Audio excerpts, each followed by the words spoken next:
ಈಗಾಗಲೇ ಕರ್ನಾಟಕ ರಾಜ್ಯದಲ್ಲಿ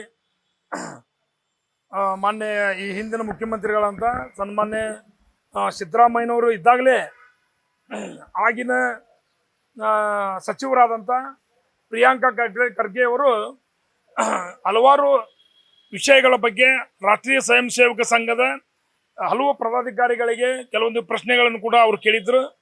ಅದ್ರ ಜೊತೆ ಕರ್ನಾಟಕ ಸರ್ಕಾರದಲ್ಲಿ ಇವತ್ತು ಕಾಂಗ್ರೆಸ್ ಸರ್ಕಾರ ಇರೋದ್ರಿಂದ ಇವತ್ತು ಎಲ್ಲ ಜನಾಂಗವನ್ನು ನಾವು ಒಂದೇ ಕುಟುಂಬದ ರೀತಿಯಲ್ಲಿ ನಾವು ನೋಡ್ತಾ ಇದ್ದೀವಿ.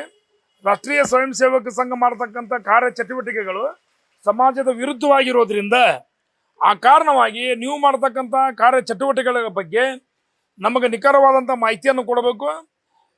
ನಮಗೆ ನೀವು ಏನೇನು ಮಾಡ್ತೀರಿ, ಯಾವ ರೀತಿ ನಿಮ್ಮ ವ್ಯವಹಾರಗಳು, ಸಾರ್ವಜನಿಕ ಯಾವ ರೀತಿಯಾಗಿ ನಿಮ್ಮ ವಿಶ್ವಾಸ ರೀತಿಯಲ್ಲಿ ನಿಮ್ಮ RSS ಕೆಲಸ ಮಾಡ್ತಾ ಇದೆ ಅಂತಕ್ಕಂಥ ಹಲವಾರು ಪ್ರಶ್ನೆಗಳನ್ನು ಕೂಡ ಅವ್ರು ಹಾಕಿದ್ರು. ಅದಾದ ಮೇಲೆ ಪ್ರಮುಖವಾದ ವಿಷಯ ಏನಂತಂದರೆ ರಾಷ್ಟ್ರೀಯ ಸ್ವಯಂ ಸೇವಕ ಸಂಘ ಯಾಕೆ ನೋಂದಣಿ ಆಗಿಲ್ಲ ಅಂತಕ್ಕಂಥ ವಿಚಾರವನ್ನು ಕೂಡ ಅವರು ಪ್ರಶ್ನೆಯನ್ನು ಮಾಡಿದ್ರು. ಆ ಪ್ರಕಾರವಾಗಿ ಕರ್ನಾಟಕ ರಾಜ್ಯದ RSS ಪ್ರಚಾರಕರಾಗಲಿ ಅಥವಾ ರಾಷ್ಟ್ರೀಯ ಮಟ್ಟದಲ್ಲಿ ಪ್ರಚಾರಕರಾಗಲಿ ಯಾರೂ ಕೂಡ ಆ ಸಂದರ್ಭದಲ್ಲಿ ಉತ್ತರವನ್ನು ಕೊಡಲಿಲ್ಲ. ಅದಾದ ಮೇಲೆ ಯಾರಾದರೂ ಪಥಸಂಚಲನ ಮಾಡಬೇಕಾದ್ರೆ ಪರ್ಮಿಷನ್ ತೆಗೆದುಕೊಳ್ಬೇಕು ಕಾನೂನಾತ್ಮಕವಾಗಿ ಪೊಲೀಸ್ ಡಿಪಾರ್ಟ್ಮೆಂಟ್ ಅಂತೇಳಿ ಏನು ಚರ್ಚೆಗಳು ನಡೆದ್ವು. ಅದಾದಮೇಲೆ ಚಿತ್ತಾಪುರ, ಗುಲ್ಬರ್ಗ ಆ ಭಾಗದ ಕಡೆ ಆಗಬೇಕಾದ್ರೆ ಆಗಿನ ಪೊಲೀಸ್ ಅಧಿಕಾರಿಗಳು ಪರ್ಮಿಷನ್ ಕೊಡಲಿಲ್ಲ, ಹೈಕೋರ್ಟಿಗೆ ಹೋದ್ರು. ಇದೆಲ್ಲ ಚರ್ಚೆ ಸ್ಟಾರ್ಟ್ ಆಯ್ತು.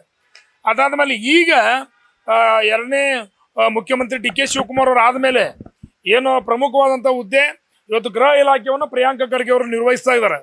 ಹೀಗಾಗಿ ಪ್ರಿಯಾಂಕಾ ಖರ್ಗೆ ಅವರು ಗೃಹ ಮಂತ್ರಿಗಳಾದಮೇಲೆ ಭಾಳ ದೊಡ್ಡ ಪ್ರಮಾಣದಲ್ಲಿ RSS ಪ್ರಮುಖರಿಗೆ ಪತ್ರವನ್ನು ಕೂಡ ಬರೆದಿದ್ದು, ಪ್ರಶ್ನೆಯನ್ನು ಕೂಡ ಹಾಕಿದ್ದು. ಏನಪ್ಪ ಅಂದರೆ ರಾಷ್ಟ್ರೀಯ ಸ್ವಯಂ ಸೇವಕ ಸಂಘ 100 ವರ್ಷ ಆದರೂ ಕೂಡ ಯಾಕೆ ನೋಂದಣಿ ಆಗಲಿಲ್ಲ, ನಿಮಗೆ ಯಾಕೆ ಇಡಿ, ನಿಮಗೆ ಯಾಕೆ ಟ್ಯಾಕ್ಸ್, ನಿಮಗೆ ಯಾಕೆ GST ಅನ್ವಯ ಆಗ್ತಾ ಇಲ್ಲ, ನಿಮಗೆ ಯಾಕೆ ನೋಂದಣಿ ಅಂತಕ್ಕಂಥದ್ದು ಆಗ್ತಾ ಇಲ್ಲ. ಆದ್ದರಿಂದ ನಿಮ್ಮ ಸಂಘಟನೆ ನಮ್ಮ ದೇಶದ ಕಾನೂನಿನ ವಿರುದ್ಧವಾಗಿ ನಡೆದುಕೊಳ್ತಾ ಇದೆ. ಹೀಗಾಗಿ ಸಂವಿಧಾನದ ವಿರುದ್ಧವಾಗಿರೋದ್ರಿಂದ ಅದಕ್ಕೆ ನಿಮ್ಮ ಚಟುವಟಿಕೆಗಳು ಏನಾದರೂ ನೀವು ಕಾರ್ಯಕ್ರಮಗಳು ಮಾಡಬೇಕಂತಂದ್ರೆ ಸರ್ಕಾರದ ಪರ್ಮಿಷನ್ ಅವಶ್ಯಕವಾಗಿದೆ ಅಂತಕ್ಕಂಥ ಪ್ರಶ್ನೆಗಳನ್ನ ಸುರಿಮಳೆಯನ್ನು ಮಾಡಿದ್ರು. ಅದರ ವಿರುದ್ಧವಾಗಿ ಮೋಹನ್ ಭಾಗವತ್ ಅವರು ಅಲ್ಲಿ ಕೇರಳ ಭಾಗದಲ್ಲಿದ್ದಾಗ ಅವ್ರಿಗೆ ಉತ್ತರವನ್ನು ಕೊಟ್ಟಿದ್ರು.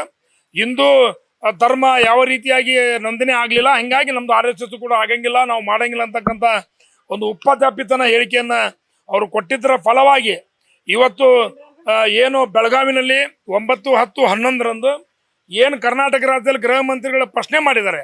ಕರ್ನಾಟಕ ರಾಜ್ಯದಲ್ಲಿ ಸಾರ್ವಜನಿಕವಾಗಿ ಬೇರೆ ಬೇರೆ ಸಂಘಟನೆಗಳು ಪ್ರಶ್ನೆ ಮಾಡಿದೆ RSSಗೆ.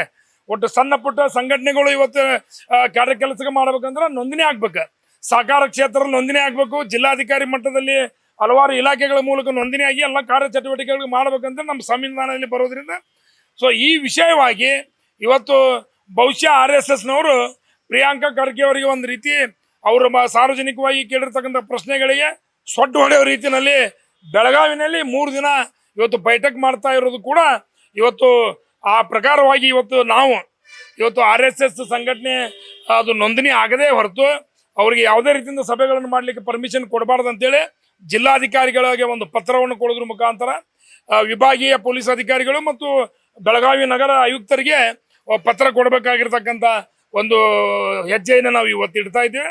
ಆ ಕಾರಣವಾಗಿ ನಾವು ಜಿಲ್ಲಾಧಿಕಾರಿಗೆ ನಾವು ಇವತ್ತು ಮನವಿ ಕೊಡ್ತಾ ಇದ್ದೇವೆ.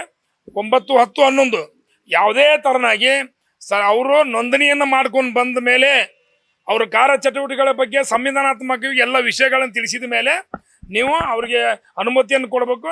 ಅಲ್ಲಿವರೆಗೆ ಅನುಮತಿಯನ್ನು ಕೊಡಬಾರ್ದು ಅಂತೇಳಿ ನಾವು ಇವತ್ತು ಪತ್ರವನ್ನು ಕೊಡ್ತಾ ಇದ್ದೇವೆ. ಶಿವಾನಂದ ಮುತ್ತನವರು.